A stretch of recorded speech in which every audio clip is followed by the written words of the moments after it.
இந்த ஒரு நியூஸ் தான் வந்து பார்த்தீங்கன்னா, சோசியல் மீடியால ரொம்ப வைரலா போய்க்கிட்டு இருக்கு. அதாவது சன் டிவில ஒளிபரப்பாக்கக்கூடிய சுந்தரி அப்படின்ற சீரியல்ல நடிக்கக்கூடிய கதாநாயகி தான் பார்த்தீங்கன்னா, பரிதாப நிலையில இருக்காங்க அப்படின்ற சூழ்நிலை வந்து உருவாகி இருக்கு.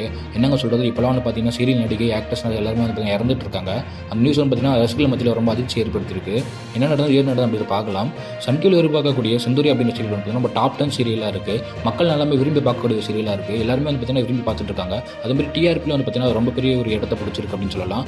ஏன் அப்படின்னா, அதில் நடிக்கக்கூடிய கதாநாயகன் வந்து பார்த்தீங்கன்னா கேப்ரியல்னு சொல்லக்கூடிய அந்த நடிகை வந்து பார்த்தீங்கன்னா ரொம்ப அற்புதமாக நடிச்சிருப்பாங்க.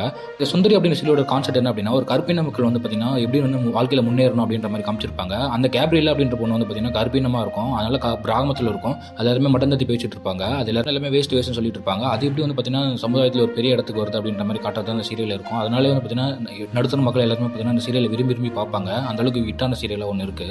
இந்த நிலையில் தான் இந்த மாதிரி ஒரு சம்பவம் வந்து பார்த்தீங்கன்னா நடந்திருக்கு. இந்த சீரியலில் இந்த கதாநாயகன் கேப்ரியல் வந்து பார்த்தீங்கன்னா என்ன ஏமா இருப்பாங்க பார்த்தீங்கன்னா, ஐஏஎஸ் ஆகணும் அப்படின்ற ஒரு ஆசையில் இருப்பாங்க. ஆனால் அவங்க கருப்பாக இருக்கிறதுனால நிறைய பேர் வந்து பார்த்தீங்கன்னா மட்டன் தட்டி பேசிட்டு இருப்பாங்க. அதெல்லாம் எதிர்த்து வந்து பார்த்தீங்கன்னா ஐஏஎஸும் ஆகிடுவாங்க. அதுமாதிரி எப்படி கிராமத்துலேருந்து இந்த மாதிரி ஒரு பெரிய ஆளாக உருவாகிறது அப்படின்ற மாதிரி நல்லா காமிச்சிருப்பாங்க. அதனாலே மக்களுக்கு வந்து ரொம்ப பிடிச்சிட்டு போயிருக்கும். அதேமாதிரி பார்த்தீங்கன்னா இந்த கேப்ரியல் அப்படின்ற பொண்ணு வந்து பார்த்தீங்கன்னா கல்யாணம் ஆகணும் அப்படின்னு சொல்லிட்டு ஆசைப்பட்டிருப்பாங்க அந்த சீரியலில். அதேமாதிரி அவங்க கதாநாயகன் வந்து பார்த்தீங்கன்னா நடந்திருக்கும்.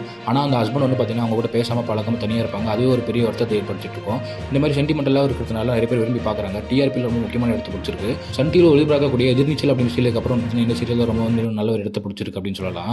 சென்னையில் தான் நமக்கு சம்பவம் ஏற்பட்டிருக்கு. அவங்க சென்னையில் தான் இருந்துட்டு இருக்காங்க, நம்மளுக்கு நல்லாவே தெரியும். சென்னையில் இருந்து ஷூட்டிங் போகும்போது பார்த்தீங்கன்னா காரில் போயிருக்காங்க. காரில் போகும்போது பார்த்தீங்கன்னா ஒரு விபத்து ஏற்பட்டிருக்கு. அந்த விபத்தில் வந்து பார்த்தீங்கன்னா ரொம்ப அடிபட்டிருக்காங்க. இந்த மாதிரி ஐசியூவில் வந்து அட்மிட் பண்ணியிருக்காங்க அப்படின்னு சொல்லியிருக்காங்க. இந்த சம்பவத்தை கேட்ட உடனே பார்த்தீங்கன்னா திரையுறவுகள் எல்லாருமே வந்து ரொம்ப அதிர்ச்சி ஏற்பட்டிருக்காங்க. கேப்ரியல் பார்க்க மருத்துவமனை செஞ்சுட்டு இருக்காங்க அப்படின்னு சொல்லியிருக்கலாம். இந்த ரொம்ப சீரியஸாக இருக்காங்க அப்படின்னு மாதிரி பேசிட்டு இருக்காங்க. இப்போ தான் வந்து பார்த்தீங்கன்னா வாழ்க்கையில் கொஞ்சம் முன்னேறி வந்து பார்த்தீங்கன்னா ஒரு நல்ல இடத்துக்கு பிடிச்சிருக்காங்க. அவங்க ஆரம்ப கட்டத்தில் வந்து பார்த்தீங்கன்னா நடிக்கும்போது டேரக்டர் எல்லாருமே வந்து பார்த்தீங்கன்னா அவங்க நடிக்கவே தெரியல, வேஸ்ட் அப்படின்ற மாதிரி சொல்லியிருப்பாங்க. ஆனால் அதெல்லாம் தாண்டி இந்த மாதிரி ஒரு முன்னெடுத்து கொண்டு நின்றுட்டு இருக்காங்க. ஆனால் இந்த மாதிரி ஒரு சம்பவம் ஏற்பட்டிருக்கு. இது பற்றி நீங்கள் நினைக்கிற மறக்காம கமெண்ட் சொல்லுங்கள்.